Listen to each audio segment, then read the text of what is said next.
дар ин барнома мо дар бораи моддаи 15-уми кодекси мурофиавии ҷиноятии ҷумҳурии Тоҷикистон ки ном дорад эҳтимолияти бегуноҳӣ бароси презумпсия невиновности сухан хоҳем кард. инак шурӯъ мекунем.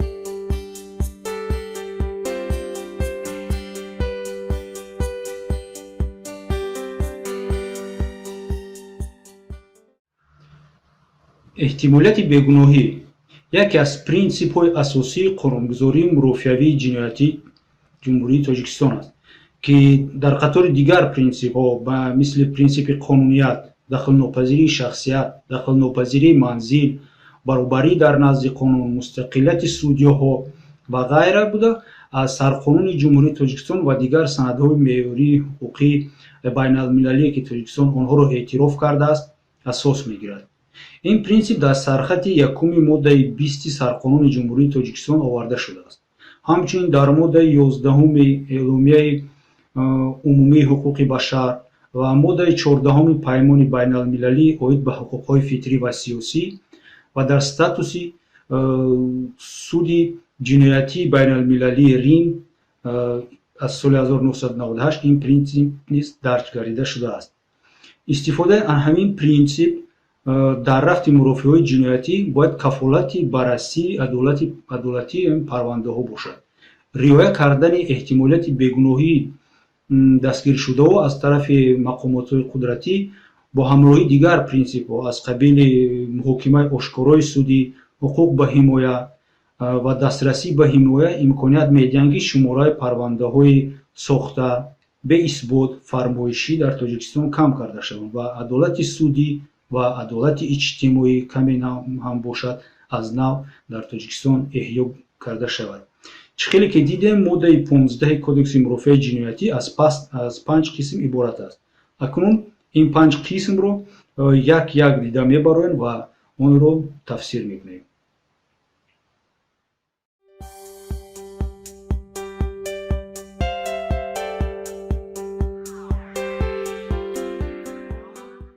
ин маънои онро дорад ки ҳеҷ касро ҳатто агар ӯро расман ҳам мақомоти тафтишотӣ дар содир кардани ҷиноят гунаҳгор донад, ба ҳабс ҳам гирад ва ин хабарро низ расонавӣ кунад, комилан бегуноҳ ҳисобида мешавад.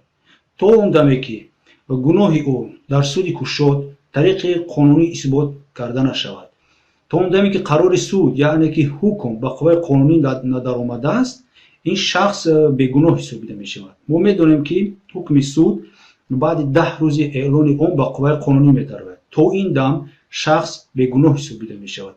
агар судшаванда аз болои ин ҳукм шикояти кассатсионӣ ва ё ин ки назоратӣ пешниҳод кунад, яъне ки то баррасӣ ва қабули қарори дахлдори судҳои болоӣ ӯ бегуноҳ ҳисобида мешавад.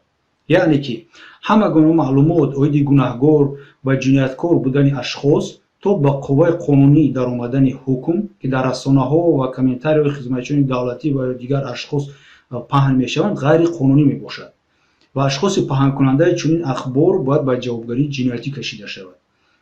дар расонаҳо набояд калимаи ҷинояткор балки гумонбаршуда ё дастгиршуда бояд навишт.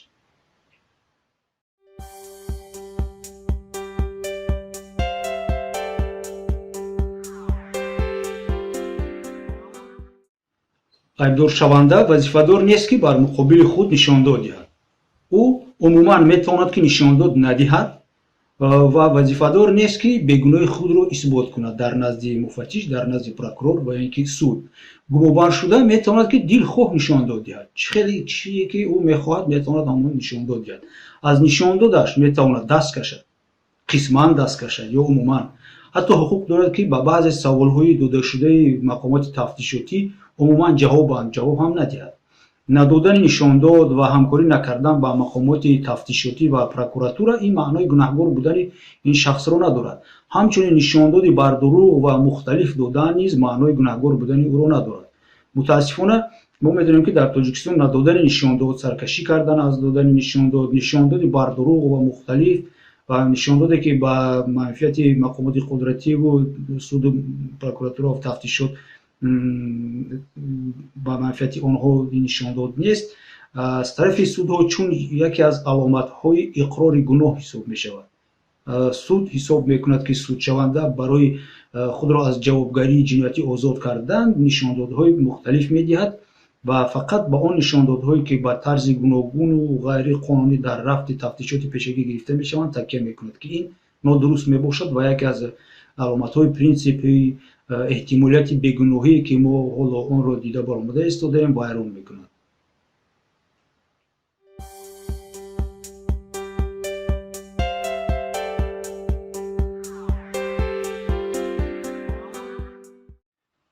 агар нисбати шахс қарори дар бораи айбдоршаванда эътироф кардан бароварда шавад, пас масъулияти исботи ҳамин айбҳо низ ба дӯши мақомоти тафтишотӣ аст. ба ҳамон мақомоте ҳаст ки мақомот айбро нисбати ин шахс эълон кардааст. айбдоршаванда уҳдадор нест ки дар ин ҷода ба мақомот ёрӣ расонад ва ё бегуноҳии худро исбот намояд. яъне ҳамаи амалҳо вобаста ба ҷустуҷӯ, ҷамъоварӣ, пешниҳоди ин далелҳо ба прокуратура, ба суд ба зиммаи тафтишот аст, на ба зиммаи айбдоршаванда. ҳар айбе ки тафтишот пешниҳод мекунад бояд бо далелҳои саҳеҳ, пурра ва дахлдор асоснок карда шаванд. ҳатто агар айбдоршаванда ва ё судшаванда дар суд ё тафтишот далеле дар нохунак сударам ин гапроман далеле оиди бегуноҳии худ пешниҳод кунад, мақомоти тафтишотӣ вазифа доранд ки вобаста ба рад кардани ҳамин далели пешниҳодшаванда амалҳои муайянеро анҷом диҳанд, аз қабили ҷамъоварӣ ва пешниҳоди маълумот ва далелҳои радкунандаи ҳамин далели судшаванда. тафтишот ба ҳеҷ гуна шарт ва дар ҳеҷ гуна шароит на аз тарафи суд ва на аз тарафи дигар мақомоти давлатии дахлдор аз уҳдадории рад кардани чунин далели тарафи ҳимоя озод карда намешавад.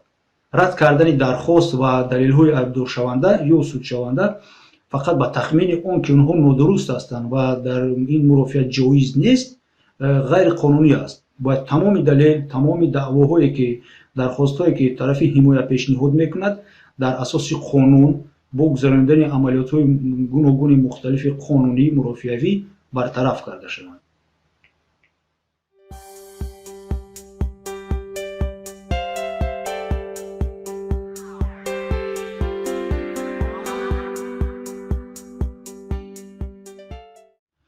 ҳар як шубаҳои бартарафношудаи исботи гунаҳгории шахсро ки дар натиҷаи нопуррагии далелҳои пешниҳодшудаи тафтишот, нишондодҳои мухталифу муқобил, далелҳое ки дар натиҷаи истифодаи усулҳои ғайриқонунӣ дастрас шудаанд ва ғайраро ки дар ҳолати ба охиррасии муҳокимаи парванда ба тариқи қонунӣ то ҳол бартараф карда нашудаанд, суд вазифадор аст ки ба фоидаи судшаванда маънидод кунад.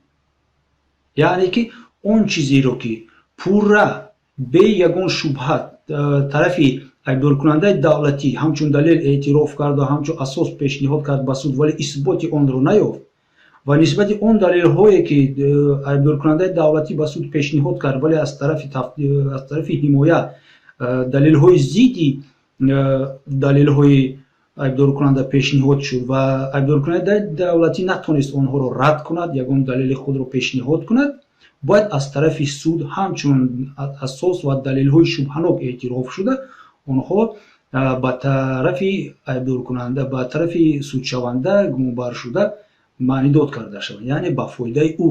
ба ин шубҳо метавонанд мисол дохил шаванд нишондодҳои мухталифи шоҳидон. шоҳидон дар тафтишот метавонанд як нишон додиҳанд, дар мурофиаи судӣ умуман дигар нишон диҳанд. то ин мухталифияти онҳо дар мурофиаи судӣ бартараф карда нашавад, нишондод шубҳанок ҳисобида шуда бояд ба манфиати судшаванда маънидод карда шавад. ё ин ки дар суд хулосаи тафтишот ва хулосаи ташхис аз нишондоди худи мутахассис дар рафти мурофиаи судӣ фарқият дорад. гузарондани мисол амалиётҳои тафтишотие ки бе иҷозати судя ва бе иштироки шахсони лозима гузаронида шуданд.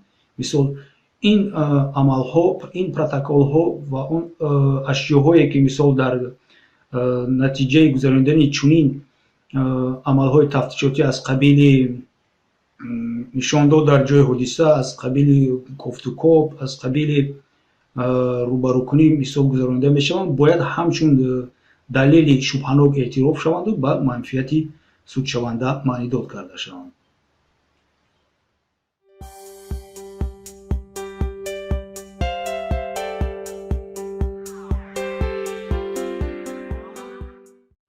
ҳукми суд ҳеҷ гоҳ наметавонад ки ба тахмин ва ё хаёлоти тафтишот ва ё суд асоснок карда шавад.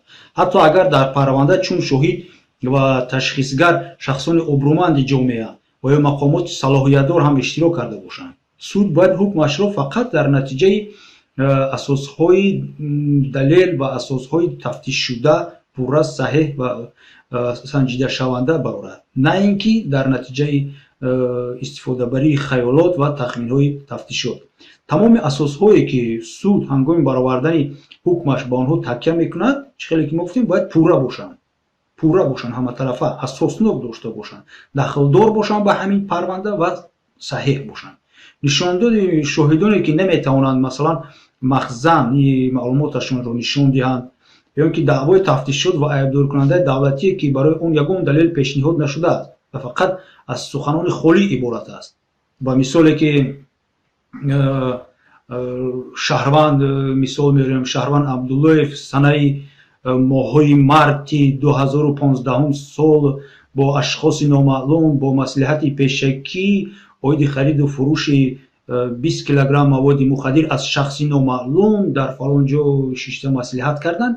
чунин асос набояд аз тарафи суд қабул карда шавад. бояд аниқ карда шавад ки Абдуллоев бо ки вохӯрд, кай вохӯрд, оиди чӣ маслиҳат кардан, аз кадом шахсе маводи мухаддирро мегирифтанд ё ки намегирифтанд. бояд тамоми далелҳо санҷидашаванда бошанд. масалан мавҷуд будани далелҳои дигар ҳаст. бисёр дар нохунак онҳо ҳам низ ҳастанд далелҳои махфӣ ки ба суд пешниҳод намешаванд, вале мақомоти айбдоркунандаи давлатӣ, прокуратура мегӯяд ки чунин далелҳо ҳаст, вале аз сабаби сирри давлатӣ буданашон онҳо ба суд пешниҳод карда намешаванд, вале ки хоҳиш мекунанд ки суд бовар кунад ки чунин далелҳо ҳаст. инҳо низ ҳамчун хаёлот ва тахмин ҳисобида бояд шаванд ва дар асоси чунин хаёлот ва тахминот ва гапҳои бофта, гапҳои беасос бояд шахс ҳукм карда нашавад. дар ин ҳолат суд чӣ кор карда метавонад? Дар ин ҳолат суд бояд парвандаро ба тафтишоти иловагӣ бо нишондоди бартараф кардани он камбудиҳое ки дар натиҷаи баррасии парванда муайян шуд ба тафтишоти пешакӣ ирсол мекунад, ё ин ки ҳукм дар асоси фақат ҳамон далелҳое ки кофӣ буданд, далелҳое ки пурра буданд, асоснок буданд, қонунӣ буданд мебарорад, ё ин ки умуман бинобар исбот нашудани гуноҳи айбдоршаванда ӯро сафед мекунад ва ба озодӣ ҷавоб медиҳад. ин буд тавсии моддаи 15 кодекси мурофиаи ҷиноятии ҷумҳурии Тоҷикистон.